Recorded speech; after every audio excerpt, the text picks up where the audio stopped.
Livre quatrième. Confier, c'est quelquefois livrer. Chapitre 1. Une mère qui en rencontre une autre. Il y avait, dans le premier quart de ce siècle, à Montfermeil, près de Paris, une façon de gargote qui n'existe plus aujourd'hui. Cette gargote était tenue par des gens appelés Thénardier, mari et femme. Elle était située dans la ruelle du boulanger. On voyait au-dessus de la porte une planche clouée à plat sur le mur. Sur cette planche était peint quelque chose qui ressemblait à un homme portant sur son dos un autre homme, lequel avait de grosses épaulettes de général dorées avec de larges étoiles argentées.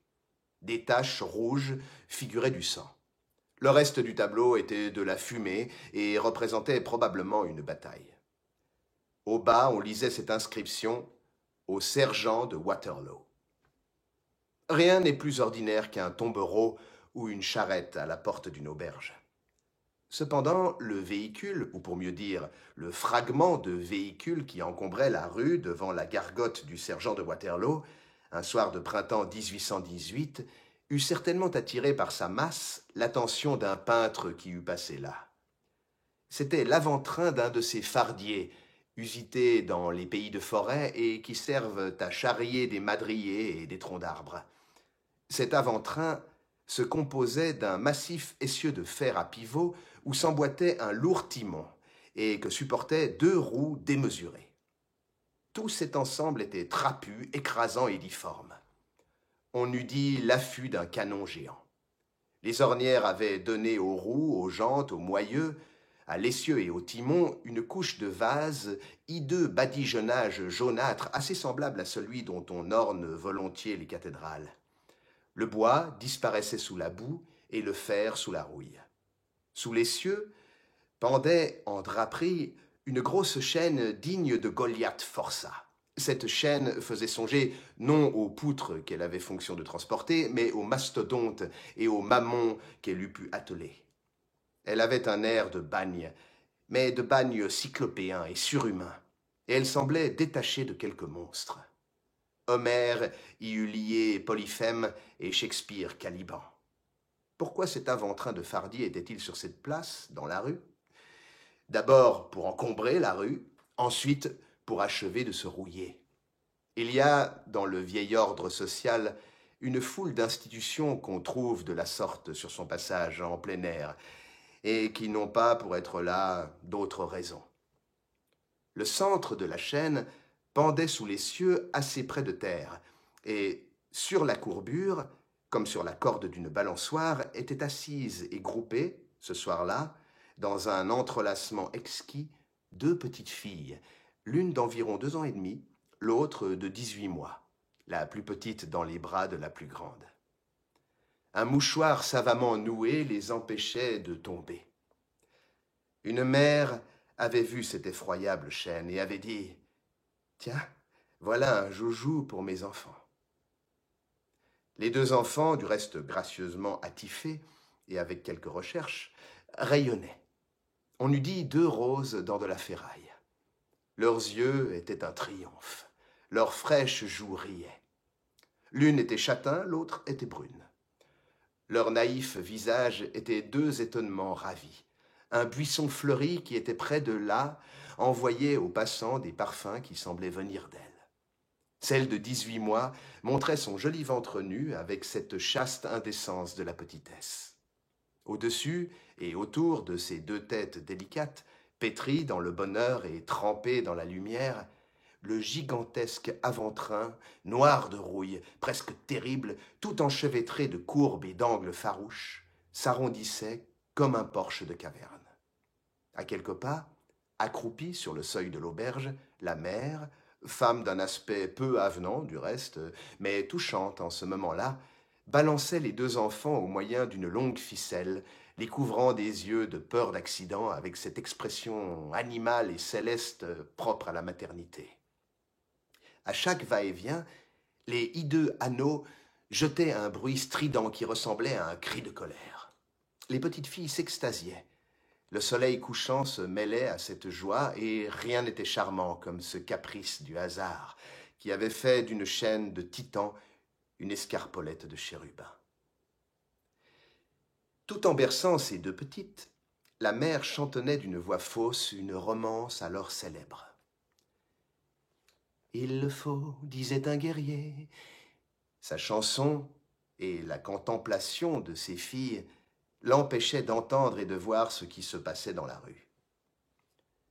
Cependant, quelqu'un s'était approché d'elle, comme elle commençait le premier couplet de la romance, et tout à coup elle entendit une voix qui disait, très près de son oreille, « Vous avez là 2 jolis enfants, madame. » « À la belle et tendre Imogine, » répondit la mère, continuant sa romance, puis elle tourna la tête. Une femme était devant elle, à quelques pas. Cette femme, elle aussi, avait un enfant qu'elle portait dans ses bras. Elle portait, en outre, un assez gros sac de nuit qui semblait fort lourd. L'enfant de cette femme était un des plus divins êtres qu'on pût voir. C'était une fille de 2 à 3 ans. Elle eût pu jouter avec les 2 autres pour la coquetterie et l'ajustement. Elle avait un bas-volet de linge fin, des rubans à sa brassière et de la valencienne à son bonnet. Le pli de sa jupe relevée laissait voir sa cuisse blanche, potelée et ferme. Elle était admirablement rose et bien portante. La belle petite donnait envie de mordre dans les pommes de ses joues. On ne pouvait rien dire de ses yeux, sinon qu'ils devaient être très grands et qu'ils avaient des cils magnifiques. Elle dormait. Elle dormait de ce sommeil d'absolue confiance propre à son âge. Les bras des mères sont faits de tendresse. Les enfants y dorment profondément. Quant à la mère, l'aspect en était pauvre et triste.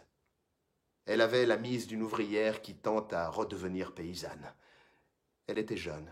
Était-elle belle? Peut-être. Mais avec cette mise, il n'y paraissait pas. Ses cheveux, d'où s'échappait une mèche blonde, semblaient fort épais, mais disparaissaient sévèrement sous une coiffe de béguine, laide, serrée, étroite et nouée au menton.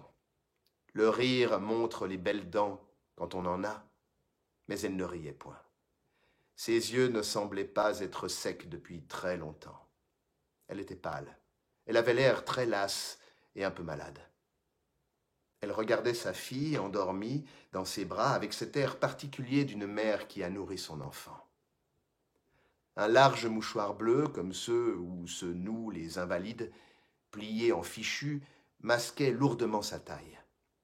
Elle avait les mains hâlées et toutes piquées de taches de rousseur, l'index durci et déchiqueté par l'aiguille, une mante brune de laine bourrue, une robe de toile et de gros souliers. C'était Fantine. C'était Fantine, difficile à reconnaître. Pourtant, à l'examiner attentivement, elle avait toujours sa beauté. Un pli triste qui ressemblait à un commencement d'ironie ridait sa joue droite. Et quant à sa toilette, cette aérienne toilette de mousseline et de ruban qui semblait faite avec de la gaieté, de la folie et de la musique, pleine de grelots et parfumée de lilas, elle s'était évanouie comme ces beaux givres éclatants qu'on prend pour des diamants au soleil. Ils fondent et laissent la branche toute noire. 10 mois s'étaient écoulés depuis la bonne farce. Que s'était-il passé pendant ces 10 mois? On le devine. Après l'abandon, la gêne. Fantine avait tout de suite perdu de vue Favourite, Zéphine et Dahlia. Le lien, brisé du côté des hommes, s'était défait du côté des femmes. On les eût bien étonnées 15 jours après si on leur eût dit qu'elles étaient amies. Cela n'avait plus de raison d'être. Fantine était restée seule, le père de son enfant parti. Hélas, ces ruptures-là sont irrévocables. Elle se trouva absolument isolée, avec l'habitude du travail de moins et le goût du plaisir de plus. Entraînée par sa liaison avec Tholomyès à dédaigner le petit métier qu'elle savait, elle avait négligé ses débouchés. Ils s'étaient fermés. Nulle ressource. Fantine savait à peine lire et ne savait pas écrire. On lui avait seulement appris dans son enfance à signer son nom. Elle avait fait écrire par un écrivain public une lettre à Tholomyès, puis une seconde, puis une troisième. Tholomyès n'avait répondu à aucune. Un jour, Fantine entendit des commères dire en regardant sa fille, « Est-ce qu'on prend ces enfants-là au sérieux?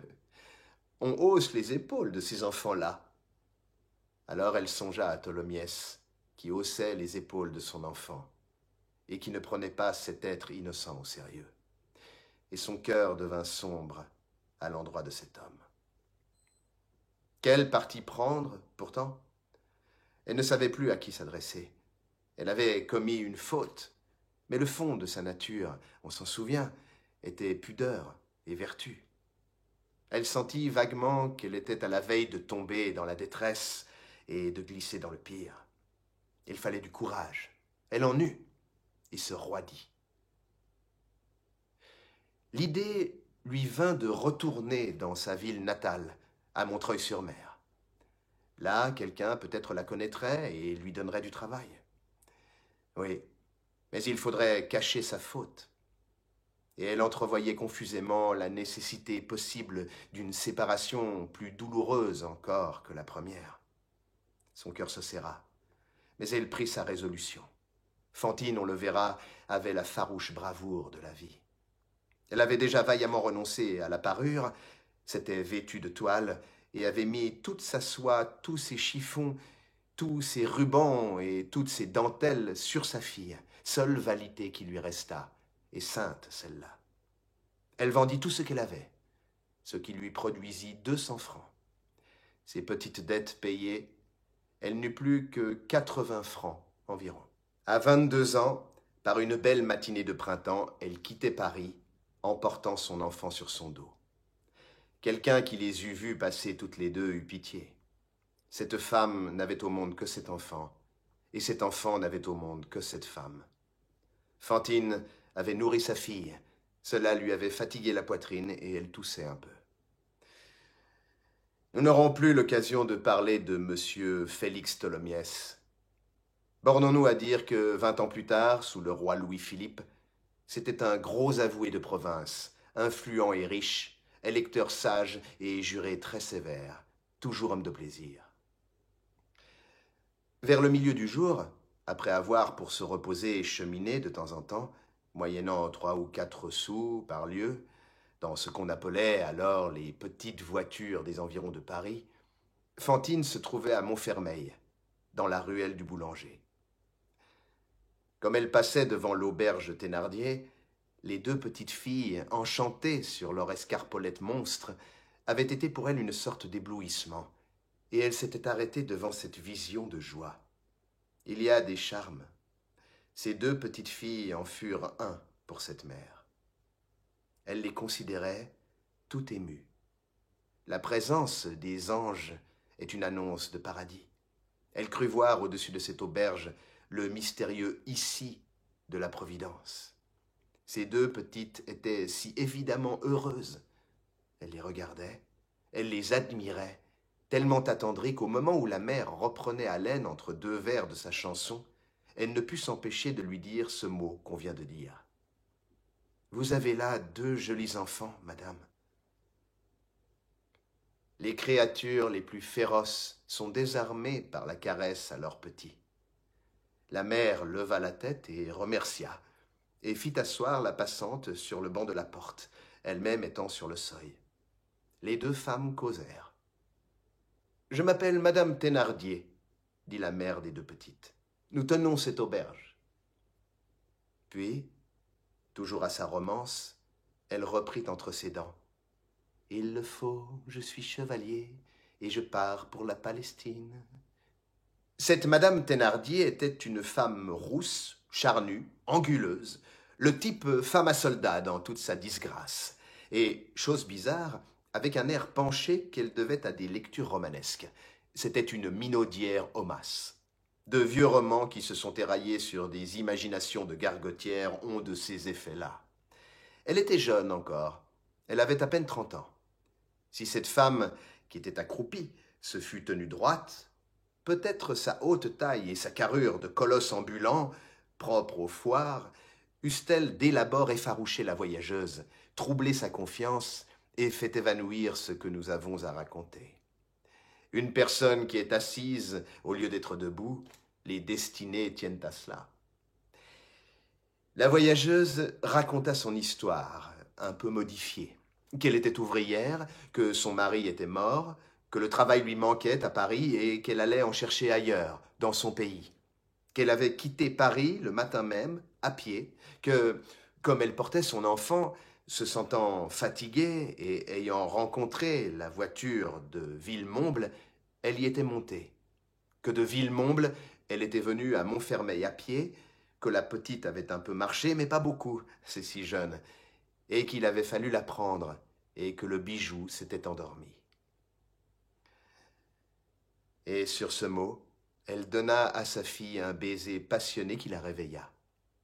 L'enfant ouvrit les yeux, de grands yeux bleus, comme ceux de sa mère, et regarda, quoi? Rien, tout, avec cet air sérieux et quelquefois sévère des petits enfants, qui est un mystère de leur lumineuse innocence devant nos crépuscules de vertu. On dirait qu'ils se sentent anges et qu'ils nous savent hommes. Puis l'enfant se mit à rire, et quoique la mère la retint, glissa à terre avec l'indomptable énergie d'un petit être qui veut courir. Tout à coup, elle aperçut les deux autres sur leur balançoire, s'arrêta court et tira la langue, signe d'admiration. La mère Thénardier détacha ses filles, les fit descendre de l'escarpolette et dit « Amusez-vous toutes les trois ». Ces âges-là s'apprivoisent vite, et au bout d'une minute, les petites Thénardier jouaient avec la nouvelle venue à faire des trous dans la terre. Immense plaisir. Cette nouvelle venue était très gaie. La bonté de la mère est écrite dans la gaieté du marmot. Elle avait pris un brin de bois qui lui servait de pelle, et elle creusait énergiquement une fosse, bonne pour une mouche. Ce que fait le fossoyeur devient riant fait par l'enfant. Les deux femmes continuaient de causer. « Comment s'appelle votre mioche ?»« Cosette. » Cosette lisait Euphrasie. La petite se nommait Euphrasie. Mais d'Euphrasie, la mère avait fait Cosette, par ce doux et gracieux instinct des mères et du peuple qui change Josépha en Pépita et Françoise en Sillette. C'est là un genre de dérivé qui dérange et déconcerte toute la science des étymologistes. Nous avons connu une grand-mère qui avait réussi à faire de Théodore Gnon. Quel âge a-t-elle? Elle va sur 3 ans. C'est comme mon aîné. Cependant, les trois petites filles étaient groupées dans une posture d'anxiété profonde et de béatitude. Un événement avait lieu. Un gros ver venait de sortir de terre. Elles avaient peur et elles étaient en extase. Leurs fronts radieux se touchaient. On eût dit 3 têtes dans une auréole. « Les enfants !» s'écria la mère Thénardier. « Comme ça se connaît tout de suite. Hein. Les voilà qu'on jurerait 3 sœurs. » Ce mot fut l'étincelle qu'attendait probablement l'autre mère. Elle saisit la main de la Thénardier, la regarda fixement et lui dit « Voulez-vous me garder mon enfant ?» La Thénardier eut un de ces mouvements surpris qui ne sont ni le consentement ni le refus. La mère de Cosette poursuivit. « Voyez-vous, je ne peux pas emmener ma fille au pays. L'ouvrage ne le permet pas. Avec un enfant, on ne trouve pas à se placer. Ils sont si ridicules dans ce pays-là. C'est le bon Dieu qui m'a fait passer devant votre auberge. Quand j'ai vu vos petites, si jolies et si propres et si contentes, cela m'a bouleversé. J'ai dit, voilà une bonne mère. C'est ça. Ça fera 3 sœurs. Et puis, je ne serai pas longtemps à revenir. Voulez-vous me garder mon enfant? Il faudrait voir, dit la Thénardier. Je donnerai 6 francs par mois. Ici, une voix d'homme cria du fond de la gargote. Pas moins de 7 francs, et 6 mois payés d'avance. 6 fois 7, 42, dit la Thénardier. Je les donnerai, dit la mère. Et 15 francs en dehors pour le premier frais, ajouta la voix d'homme. Total, 57 francs, dit la madame Thénardier. Et à travers ces chiffres, elle chantonnait vaguement. Il faut, disait un guerrier. Je les donnerai, dit la mère. J'ai 80 francs. Il me restera de quoi aller au pays. en allant à pied. Je gagnerai de l'argent là-bas et dès que j'en aurai un peu, je reviendrai chercher l'amour. » La voix d'homme reprit. « La petite a un trousseau ?»« C'est mon mari, » dit la Thénardier. « Sans doute elle a un trousseau, le pauvre trésor. J'ai bien vu que c'était votre mari. Et un beau trousseau. Un beau trousseau encore, un trousseau insensé. Tout par douzaine, et des robes de soie, comme une dame. Il est là, dans mon sac de nuit. »« Il faudra le donner, » repartit la voix d'homme. « Je crois bien que je le donnerai, » dit la mère. « Ce serait cela qui serait drôle si je laissais ma fille toute nue. » La face du maître apparut. « C'est bon, dit-il. » Le marché fut conclu. La mère passa la nuit à l'auberge, donna son argent et laissa son enfant, renoua son sac de nuit dégonflé du trousseau et léger désormais, et partit le lendemain matin, comptant revenir bientôt. On arrange tranquillement ces départs-là, mais ce sont des désespoirs. Une voisine des Thénardier rencontra cette mère comme elle s'en allait, et s'en revint en disant « Je viens de voir une femme qui pleure dans la rue, que c'est un déchirement. » Quand la mère de Cosette fut partie, l'homme dit à la femme « Cela m'a payé mon effet de 600 francs qui échoua demain. Il me manquait 50 francs.